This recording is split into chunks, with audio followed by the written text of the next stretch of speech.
All right. Shalom, y'all. Shalom, sisters. This is me, Paul Shara. And I know it's highly requested. I'm currently in my kitchen.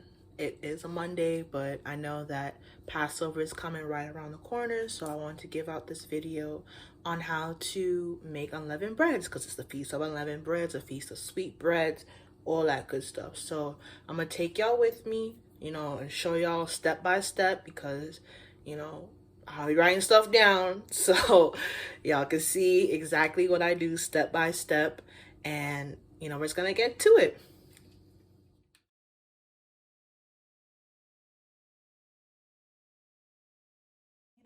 But if you don't already know, so we're going to be using flour, we're going to be using olive oil, kosher salt, water, garam masala, which looks like this. Or you can use what I used to use black pepper and coriander, because coriander is a part of the scriptures. I'll lower the link of scripture for that as well. But the ingredients of it is spices, included coriander, black pepper, cumin, cardamom, and cinnamon. So this is let me do it real YouTube style. Yeah, there you go. So this is kind of has most of what I need. A little extra of the cinnamon, because scriptures do say about cinnamon. So first things first, and a fork and a bowl. So first things first, what I do, I grab my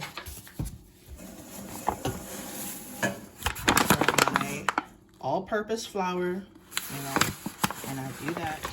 I'm not exactly sure how many cups I put, so I'm just gonna just eyeball it. Y'all sisters can eyeball it with me too. Let's see.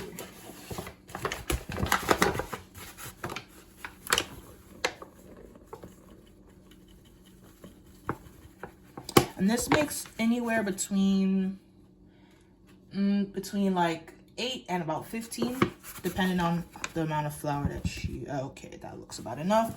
That's probably about maybe 3 cups, 2.5, 3 cups. Yeah. Next thing that I add, I like to see it, so I add some of the garam masala, or like I said, it's advised, it's better to use black pepper and coriander, because wait for a sweet like coriander seed. So boom, there you go. I like to add that in my garam masala. Add about a couple dashes of that. That's about a half a teaspoon, maybe a full teaspoon, about that. Yeah, it smells good. I don't like to put too much because I like to still smell it. Then next I put my kosher salt, coarse kosher salt. I prefer that one the best. You can use whatever kosher salt you want, but I prefer kosher salt because I feel as though like the salt kind of breaks down, and like you don't really need too much salt, because we got high blood pressure. So I think it's best for me. I use kosher salt. Gotta keep it kosher, So I'm gonna pour some out in my hand.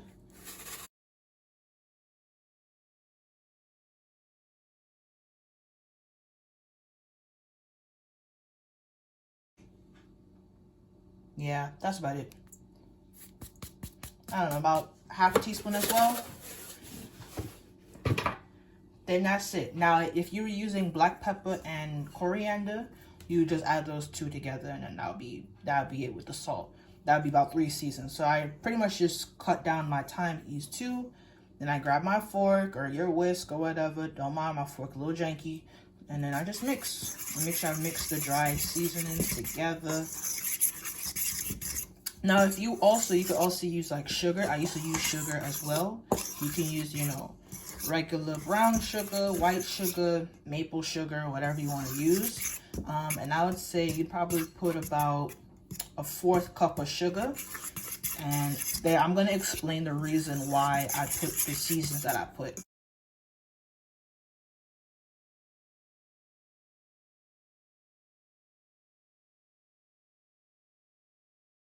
Then I add some olive oil. I'm gonna add that in. I don't really matter. I just drizzle it in because I like to have it like nice and buttery and soft, and you know, has like, you know, when you mix butter and cake, it gives like a nice clump, so it tastes really nice. So I just drizzle that in there. A little bit more. Okay, that's enough. Yeah, that way. Now I think that should be enough. And if not, I just add more. Next, I'm gonna add honey. But for my vegans out there, y'all can more than welcome use maple syrup. I've done it before. Oh, let me show you. Yeah, you can most definitely use maple syrup as well, but I'm not going to use that today. I'm just going to use honey. I've done it with maple syrup. It tastes fine. You just put about the same amount. So again, I have the one with the nozzle. So the oil might have been about, drizzle form, I don't know, maybe 2 tablespoons, 2 to 3 tablespoons or so. And the honey, and I just, you know, follow the path of the oil, and I just drizzle it in. And honey or maple syrup if you want to make it vegan-like. I just swirl it in because then it gets like a nice like clump around. So I think that's it. Then here comes the fun part. You know, mix all that in. It's gonna start to form like large kind of breadcrumby crumbs, and I like to break these down so that, you know, each bite you get like a nice thing of butteriness, a nice thing of like that good oil. I always like smell my stuff to make sure I'm smelling everything that needs to be there. And don't worry, my hands are already clean. That's step number 1. Always make sure you wash your hands. When I cook, I make sure I use all my senses, not just like by sight, by smell, taste. I like how to hear it. Get some of those good clumps. Yeah, that's it. That's all I need. It's a little bit more. Yeah, there you go. All right, this looks well combined, well incorporated, nice and crumbed up. Okay, then what I do, I added my flour, salt, garam masala, or black pepper and coriander. I added my oil and my honey. Next, I'm going to add your water. And I like to make like a little furrow in the middle. And I add slowly. Just a little bit. Mix that in.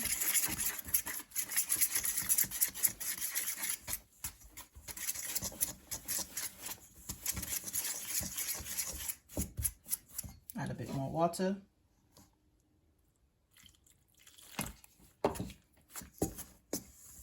Some people like to, you know, it's basically like making dumpling. People like making it with their hand and doing all this. I never like that, so I do it with my fork. You know, it's my way, so I that's how I like to do it. You know, it's a little bit less of a mess. So this is still too dry, so I'm gonna add some more water.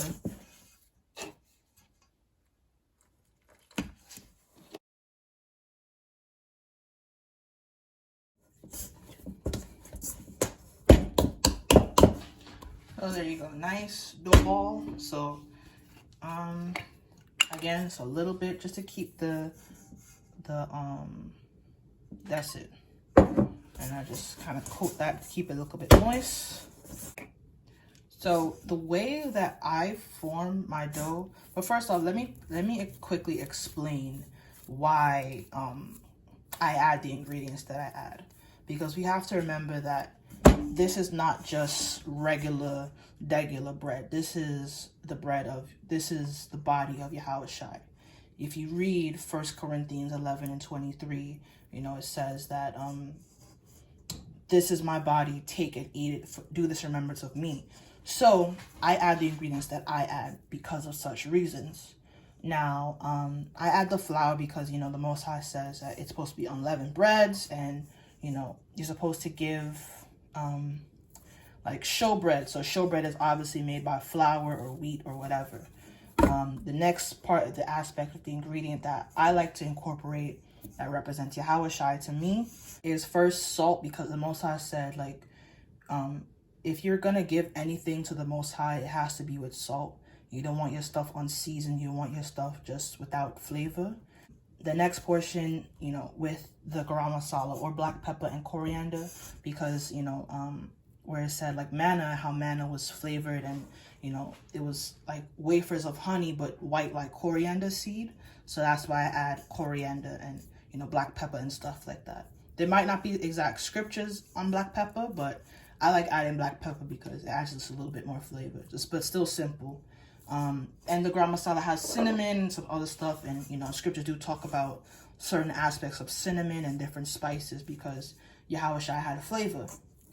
The next part, the aspect, is olive oil, which is, you know, obviously oil olive, and, you know, the Most High, he likes his stuff with olive oil. That's the main oil that Israel uses back in the day, so I like to add olive oil. The aspect of honey, because, you know, obviously there's many accounts of honey.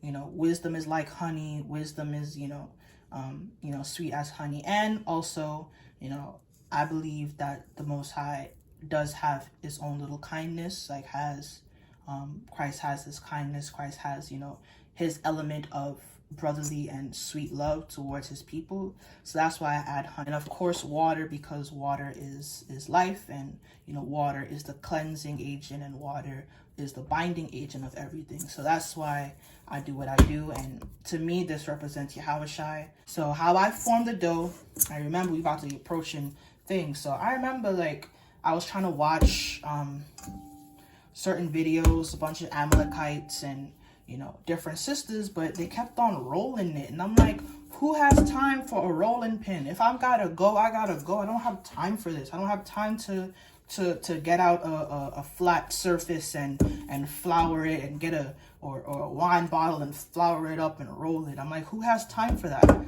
So that's why I decided to make it the way I made it. So I'm gonna show you an example of how I do them, and then I'm just gonna, like, go through it. So okay, so this is how I for my balls. So I had to kind of do a little something right quick, but this is how I form them.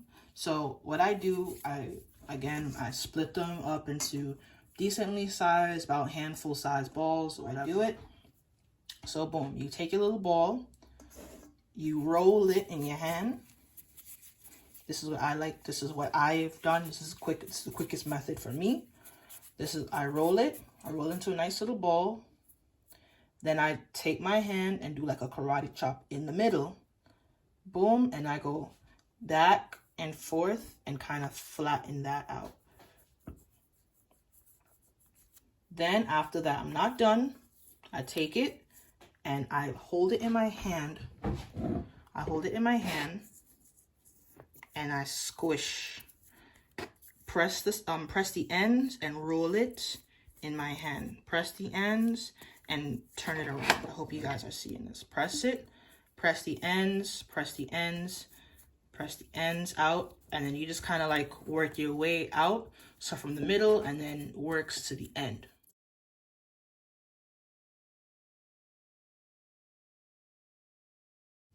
And there you go. This is one flat cake. Let's try another one. Again, I roll it in my hand. Roll it like a nice ball.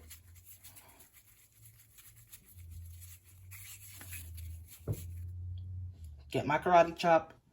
Chop it in the middle. Move back and forth. Just to kind of further flatten it out. I grab it and I press. You see, if you can see it kind of like squeeze it out on the other end, and I press. I keep pressing.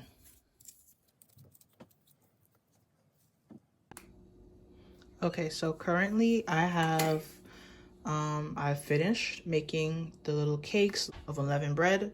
So let's count them. 1, 2, 3, 4, 12, 13, 14, 15, 16. So right now I have 16. So this little recipe can make you, like I said before earlier, can make you anywhere between 8 and 15. So we went over just one, so all praise, we got 16 little round discs, and we're just gonna go ahead and fry this up. Okay, so I'm adding my oil in now. I just rinsed my pan, and yeah, I'm just gonna add a bit of oil. I just want to make sure we cover the bottom. All right, so I'm about to drop them in. I'm about to lower my fire down to about medium, like about medium, which is for me it's about a 4, because my burner goes from 1 to, what is that, 1 through 6, so it's about 4, medium high-ish. So what we're gonna do is grab one of these and we're gonna put it away from us.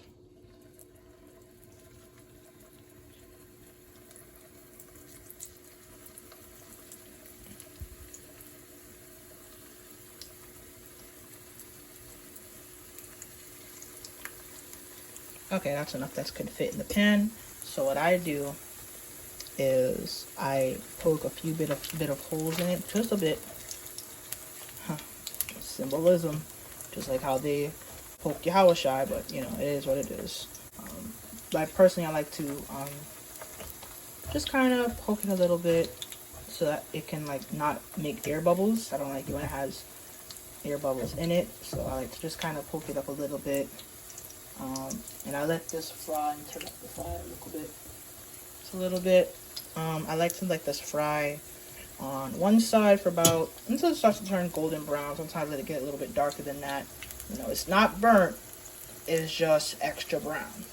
You know, I'm not burnt, I'm just extra brown. So it depends on how I feel, or, you know, whether I want it a little bit more done.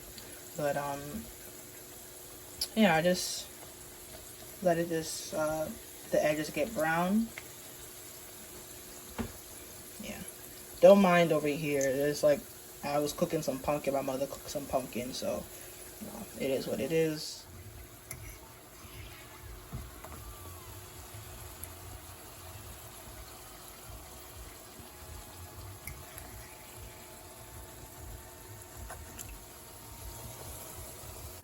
I'm gonna put some paper in here so it could soak, and then that's just how that's how I operate. I just put the paper in there, and then the hot stuff goes in, and I just take and put out as I go along. So yeah, so basically right now it's the same process again. So, you know, I just, as soon as I took out one, I just added another one in. You got a new for next batch in here, and it's gonna come out like this. Y'all hear that?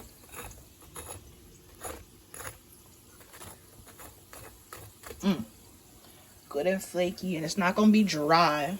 It's not gonna be chipsy. It's gonna be flaky and buttery, yet soft with enough flavor. I'm telling you, hands down, the best.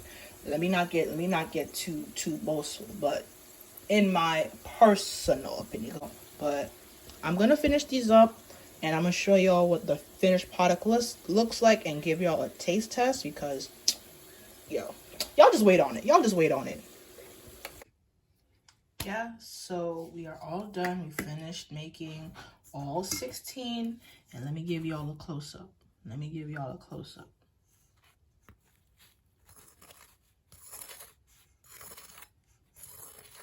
Understand. So we're just gonna do a taste test. Hold on, let me shut up right quick so y'all can hear this.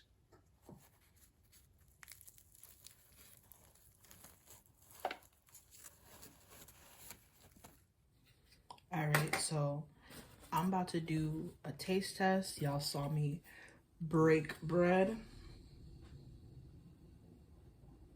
Y'all already know. So I'm about to do a quick little taste test so y'all believe me. You know, I'm not talking on my behind. That is that.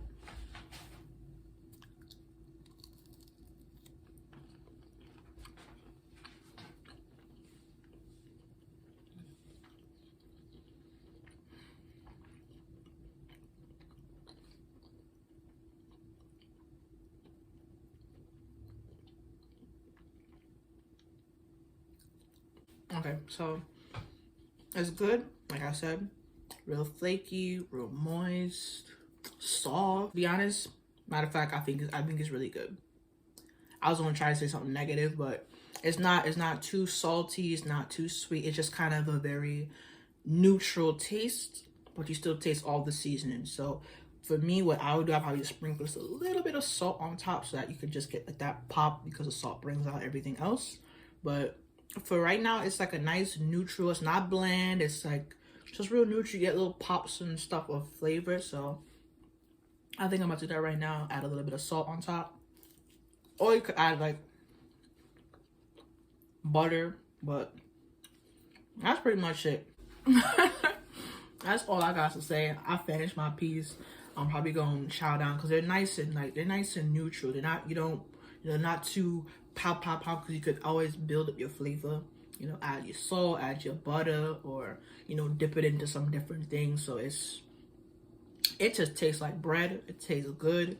It's nice and flaky and soft, and I hope y'all try this recipe. But that's it for today. That's me, Palal Shara. Shalom.